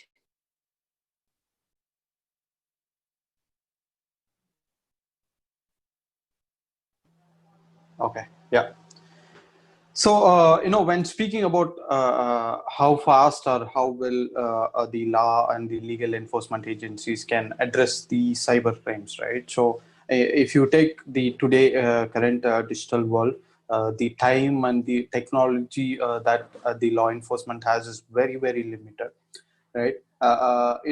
If a crime is committed against a woman, say for example, a personal picture has been leaked, and the women is under very, very pressure, so it has to be remediated in within no time, right? The image should be taken out across the social media, then the particular affected person would feel relaxed. But however, in current landscape, if you see, if you file a complaint, we'll have to talk to Facebook, we'll have to talk to either Instagram, wherever the picture is, and we need to report it, and they'll have to review it, and they'll have to come back to us. So the time taken is very, very higher for any sensitive matter. Sometimes we do get immediate response, but sometimes we don't. We'll have to wait until the service provider responds to us, right? If you wanted to track a person who committed a crime, right, the law enforcement agency should depend on these concerned ISP provider, either Airtel, Vodafone, anybody, right? If I wanted to track a particular person for the location, then I'll have to raise a request to the ISP. Then ISP has to look at it, and they should get the details, and then they'll send it to us, right? The time that is taken here is like pretty huge compared to the sensitivity of the incident. So I think it is time for legal and law enforcement agencies to come up with a process or a plan to mitigate, address these kind of cyber issues, because even the law that we have is pretty old. It is not updated to the current cyber world, right? So I think it is this is the time where the legal law, the government should take initiative to review the existing laws, to review the existing process to address cybercrime. Because I've seen many places where the law enforcement agencies or the legal treat cybercrime similar way of the regular crimes, right? But for example, if an ATM machine is breached with a hammer, it is a crime.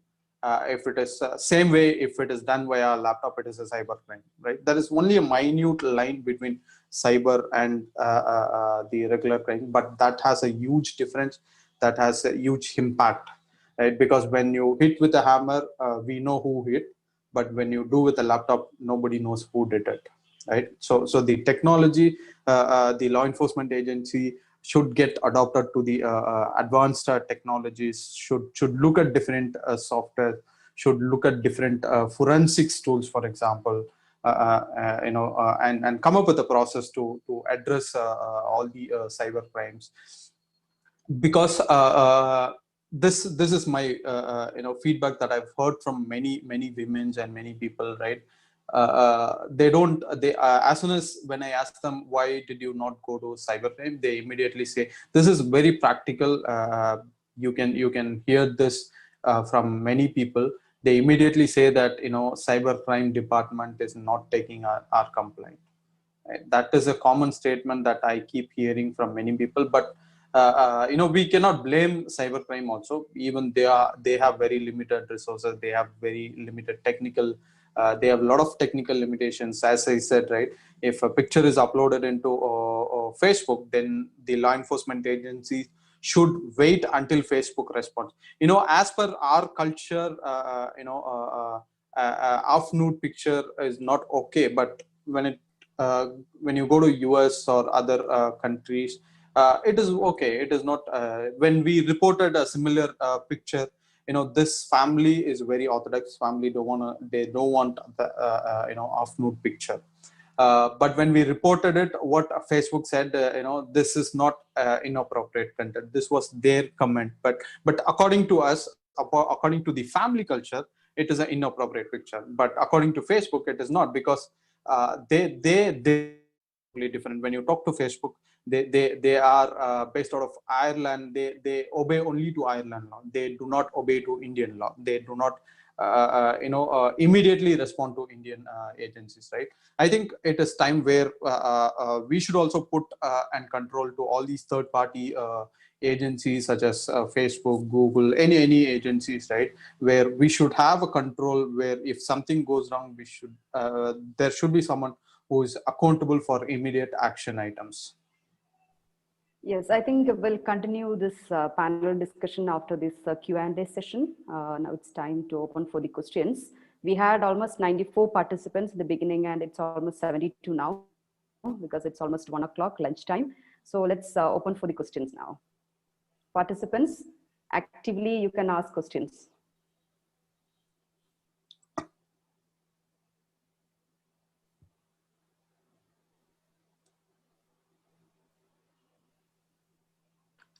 Any questions, people? You can. I think you can unmute. Can I go ahead? Yes, please. Yeah. First of all, a very good initiative, Nisha. Thanks to the team and to you. Wonderful job. Satish, highly impressed by the information you have, and it's well, what you say, it goes with the situation right now, what we have. And I would like the seniors over here, the lawyers or lawyers in terms of the cyber crime as such, why every state has a different approach towards one single problem what we have, for women. Of course, Hyderabad, I have seen what Sunita's team Prajwala has gone through. Tremendous, very good, initiative they have taken, and they've proved, no doubt in that. But still, if all the state get together and have only one common, initiative, instead of only Sathi or Margdarshak in Hyderabad or in Bombay, Saheli, just have one, and with a very, very speedy in terms of remedy for school kids as such, because I've seen a lot of problems handling for kids as such, and really, Satish, it takes literally 14 or 15 days just to get it registered if you visit PS, but on online it is fast. But so we need speedy remedy. That's the only thing I want to know. Like, is it possible by the So that's again the public voice. I hear it again, right? So you well defined that it takes some time. It takes 15 days, right? As I said, there are a lot of limitations and dependencies even for the law enforcement agencies, because even they try a lot to solve each and every issues. But as I said, even the law enforcement agencies, they have very limitations to communicate with the third party sites, because if they file an FIR, right, the FIR has to be closed, right, which is again a big task for them, because they'll have to follow up with the third party sites. If you file a complaint saying that your picture has been uploaded in Instagram or Facebook or has been shared in WhatsApp, right, immediately the law enforcement or the legal will reach out to the concerned authorities. But the response from them, we are not sure whether, first of all, we are not sure whether they will respond. And second, we don't know when they will respond, right? These are the two things that we need to look at. Every law enforcement agency is facing that kind of struggle. At times they respond, but many times they do not respond. So that is why our team is struggling here.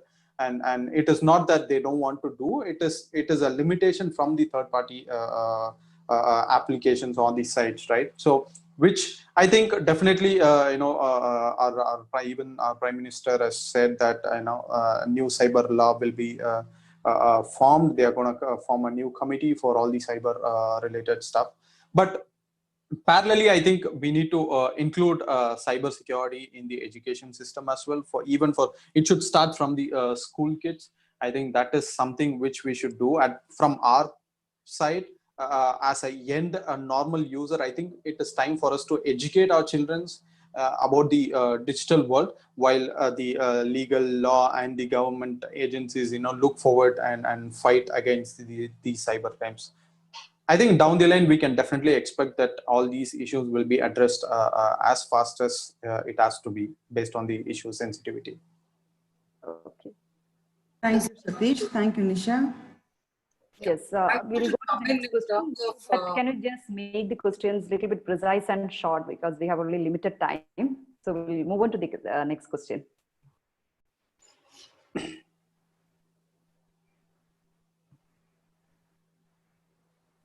Anybody? While we are waiting for the next question, can I just add on to some of the things? Yeah, sure, ma'am. Yeah. Please. See, because there were a lot of things, very important points that Satish has highlighted, but on the legal front, I just wanted to clarify on this aspect.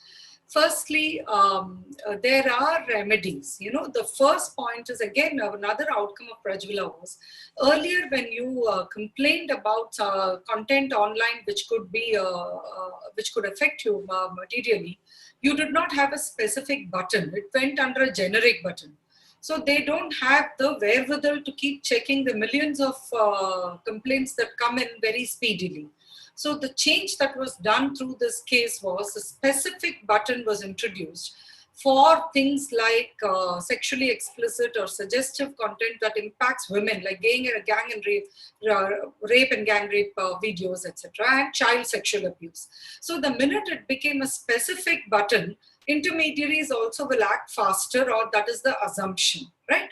So the law may not put an onus on them to act on user complaint, but that doesn't mean you don't or you can't complain. You can still complain and they will still act on it, depending on the kind of complaint that you're submitting. So please go ahead and file your complaints. The second aspect is, Satish mentioned about the new laws that are coming in. Firstly, there is enough remedy under existing laws. The problem has not been want of remedies. Even the remedies that we have not really utilized well. So use it well, even what the remedies are today. Secondly, in terms of the new cybersecurity laws that are expected, and more urgently, new intermediary guidelines are expected. It was supposed to come out more than a month back, if not in June itself, but we are still waiting for it. And possibly this aspect which we had formulated in 2018 will get better fillip through this intermediary guidelines. Now, earlier, what was happening, and this is a little technical, but it made a big difference in terms of outcomes. What was happening earlier was when police also wanted help from intermediaries, they were sending notices under what is Section 91 of the Criminal Procedure Code, which is to call for content, etc. And then this 15-day delay and whether they will respond at all was not there. But as of 2018, under the aegis of MHA, we had done a nationwide awareness program on safe harbor and what are the limitations of it, to be more precise, under Section 79 IT Act. And through that initiative, we formulated a new methodology and we explained it to everybody, including police across India. Maybe it is still not being followed by everyone, but you can always ask for it if you're a victim seeking remedies. Ask for the notice to be issued under Section 79C and not under 91. That itself will make a big difference in terms of ensuring that it is acted on within 36 hours. So the 36-hour limit happens because of the intermediary rules. So you need to track back your rights also to the intermediary rules. And once the new rules are published, hopefully there will be a lot more clarity for intermediaries, such as social media platforms, to act faster in terms of these kind of crimes. Okay, thank you, ma'am. I'm getting messages to my WhatsApp also. If somebody is under cyber attack or cyber bullying, what is the first thing they need to do, specifically girls? Please go ahead. Yeah, sorry.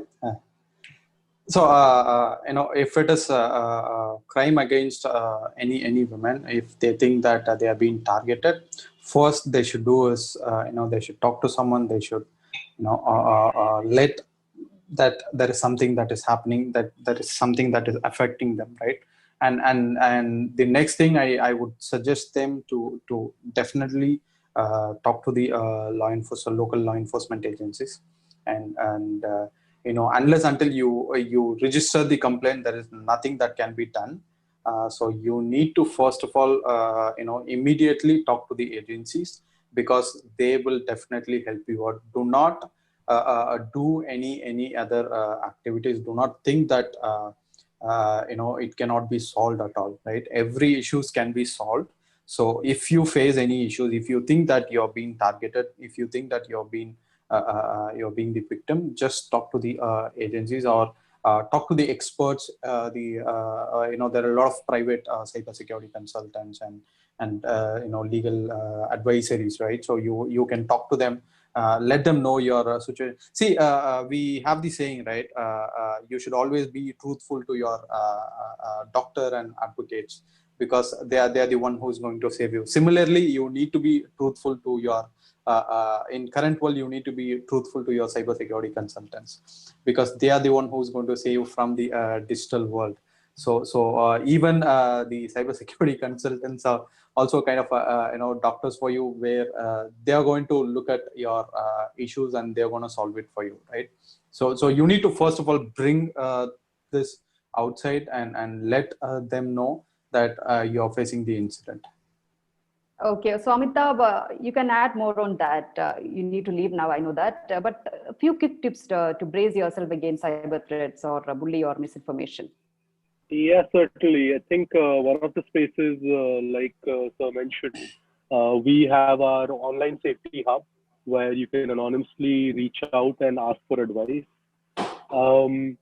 Filing the FIR is the only way to get remedy from the state. No doubts about it. On the other side, we know how difficult it is to file an FIR, how much of harassment that comes with the FIR, and not being extremely critical towards the police, but do having a critical voice. In small towns of India, especially North India, where we work extensively, cybercrime is still not considered a crime. Financial crime might be registered, but even in some of the districts of Delhi and Mumbai, registering a cybercrime by itself is a mammoth task. So we know those realities, and we do inform the survivor about these realities. On the second side, there are cybercrime cells which you can reach out to directly. There is online filing of the FIR, like ma'am informed us. There is the cyber crime gov website. Plus, if it is happening on one of the major social media platforms, because we work very closely with them, sending them a direct message and helping the user remove their information from these platforms is quite easily done. On the other side, India has about 2,000 active social media platforms, another 500-600 active apps clients. And we usually talk about the top 5-10. But the rest of them don't even have safety advisory boards, safety mechanisms, or anywhere where you can complain. So like we were talking earlier, I think while our law is quite strong, we need to work more closely with all the tech service providers in the country to make sure there is a single point where legal agencies can reach out. This mechanism has to be super smooth. And while they make so much profit in India, they need to invest equally in safety of Indians. So for anybody suffering from cybercrime, the website link is here.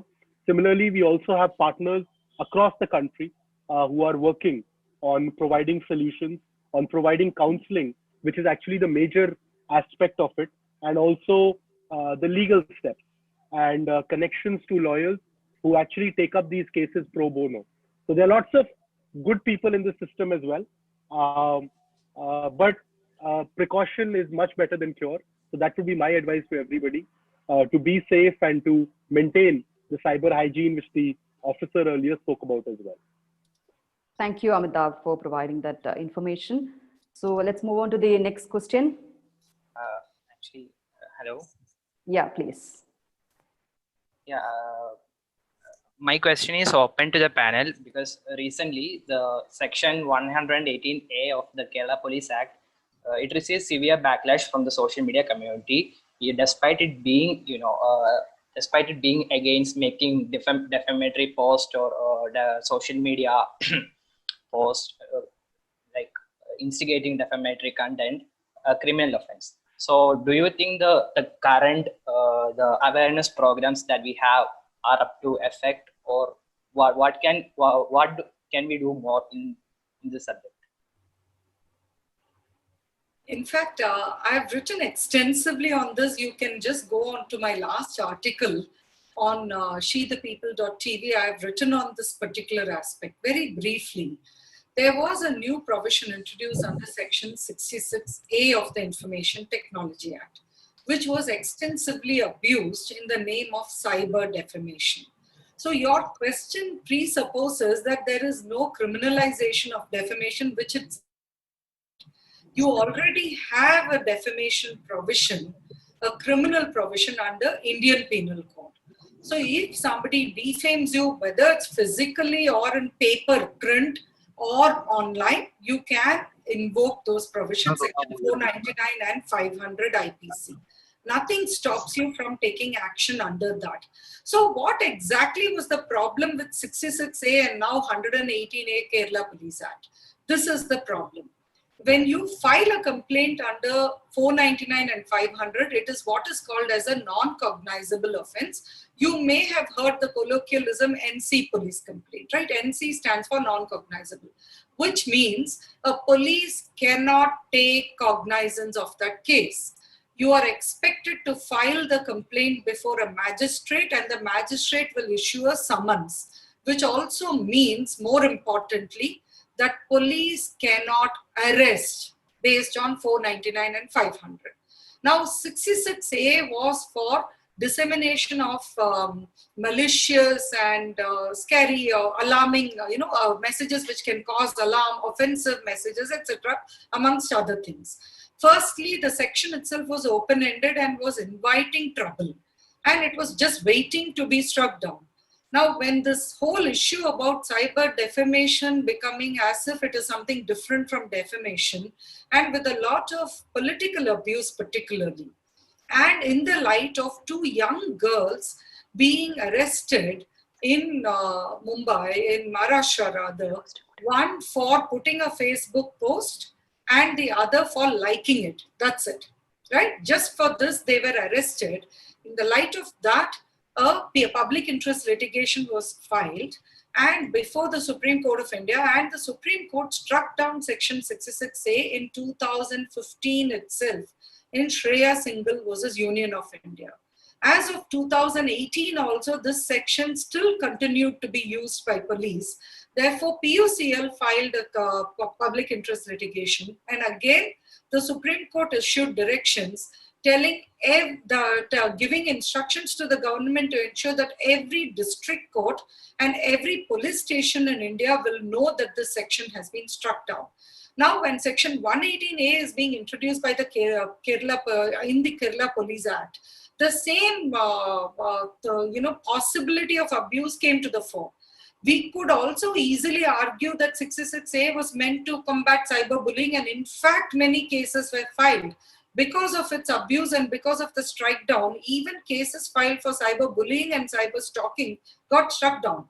You could easily say this is for that, but there is a heavy possibility of misuse or abuse. So what I've written about is you can't keep combining sections. You need to have separate. You need to separate cyberbullying from defamation. Your very question combined both of these. They are not the same offenses. They are two separate offenses. So if it is defamation, go under your Indian Penal Code, prove your prima facie case through a magisterial process and get your summons issued. If you think it's a shortcut to have arrest done, that is purely abuse of law.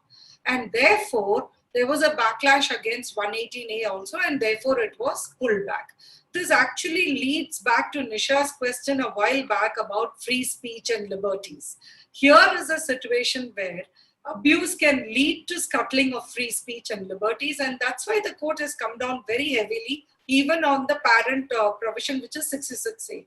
If legislators really want to bring in provisions which will protect against cyberbullying, let them bring in precise and closed provisions. It can't be open-ended provisions.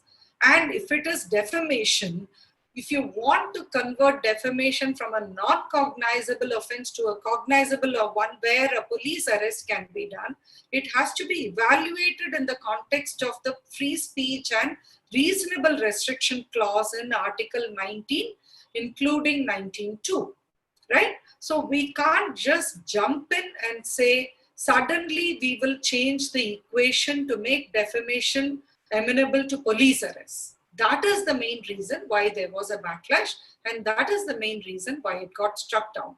So what we really need now are laws which will be specific and precise to cyberbullying and not for defamation or redefining defamation. Thank you so much. So my last question, Excuse me, good afternoon. Yeah, please. Yeah, see, we are all talking of cyber law in a depth and in a very I should say in a deep manner. So if you see just overall the scenario right now, the current scenario of our country with regard to the cyber law, many components and features are lacking because everything has emerged from the basic platform of the conventional law system. So my question to the session is this, open to all, is that how can we integrate and couple the cyber law, which has got loopholes and potholes, with the conventional law system, which can act as a catalyst to the policy makers of the country, let it be provincial governments or the central government or any lawmakers?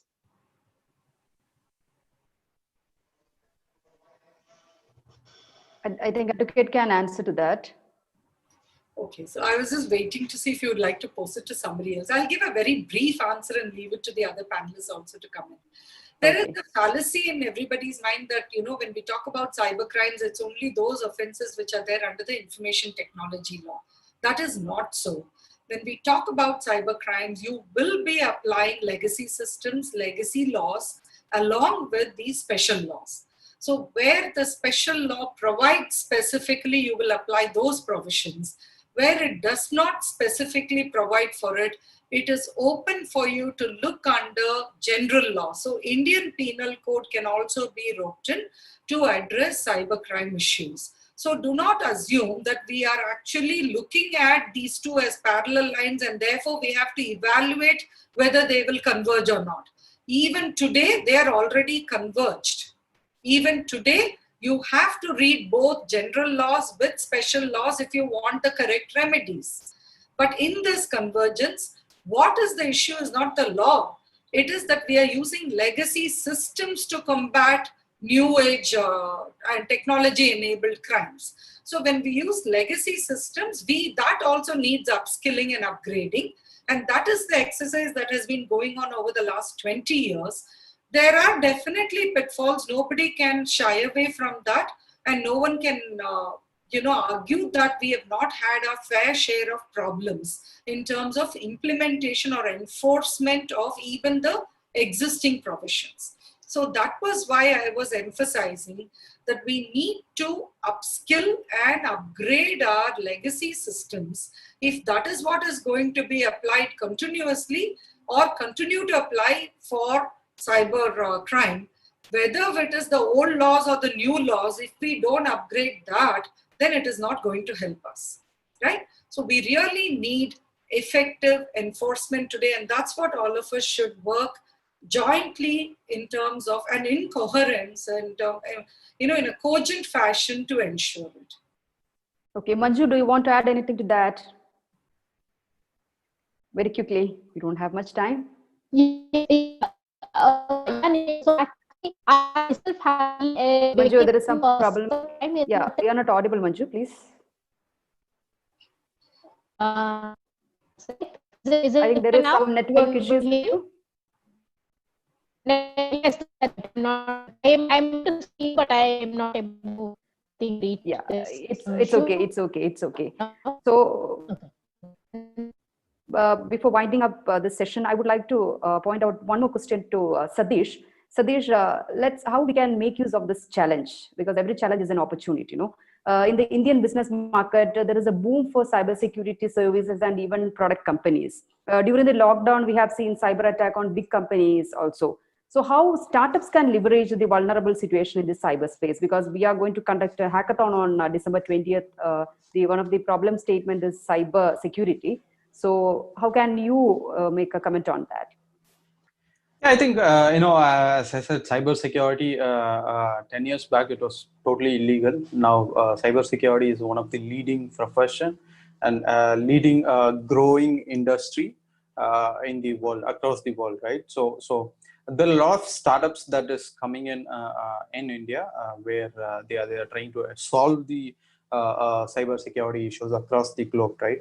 So I think investing or spending or creating a firm in cybersecurity is going to be a huge business market, because this is not specific to certain domains. Cybersecurity will cut across all the industry, because cybersecurity is there in the health industry, cybersecurity is there in the mechanical industry.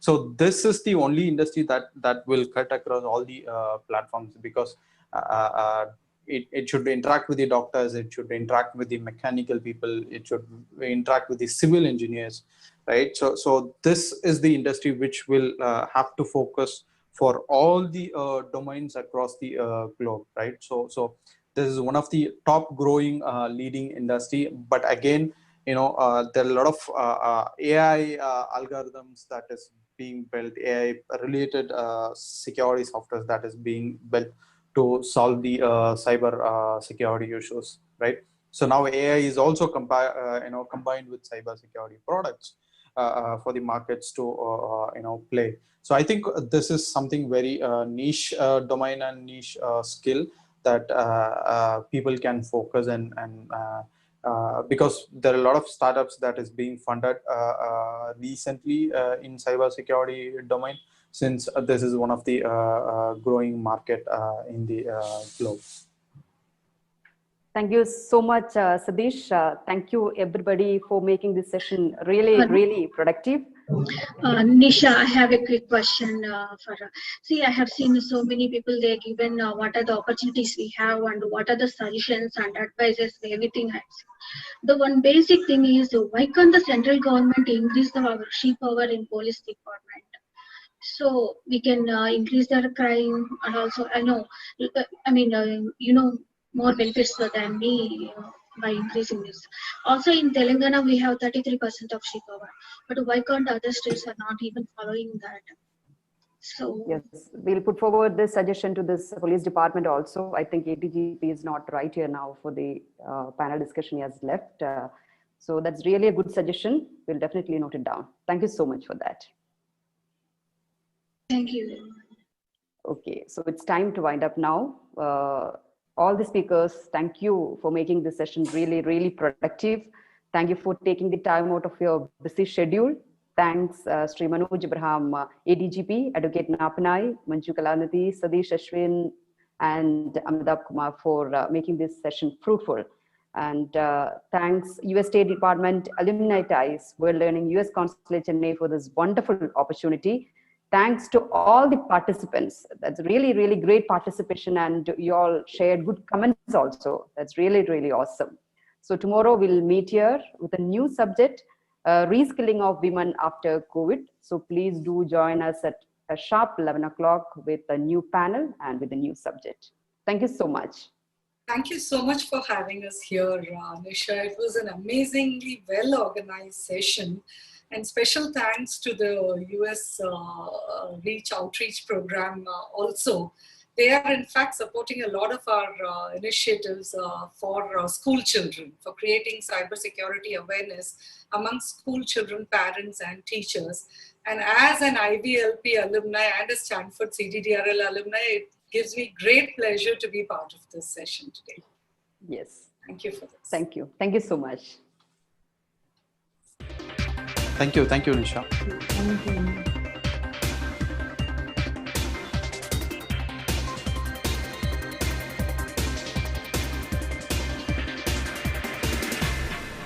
She Power Virtual Hackathon and Summit in association with US Department of State, Alumni Ties and World Learning. Title sponsor Swad Food Products. ദിവസവും രാത്രി കഞ്ഞി അച്ചു കുടിച്ചാലും മതി. നേരെങ്കിലും നല്ലത് കഴിക്കാലോ. കീടനാശിനി വിമുക്തമായ സ്വാദ് അടാട്ടുമട്ടയരി. നല്ല ഭക്ഷണം തന്നെയാണ് നല്ല മരുന്ന്. Execution partner Kerala Startup Mission, powered by ChannelIAM.com, supported by Gender Park, Carve Startup Labs and Geeks Up. Event support Green Media.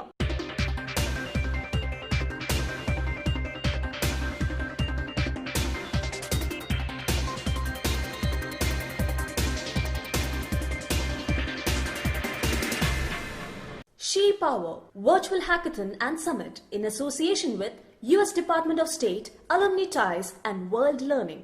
Title sponsor Swad Food Products. ദിവസവും രാത്രി കഞ്ഞി അച്ചു കുടിച്ചാലും മതി. നേരെങ്കിലും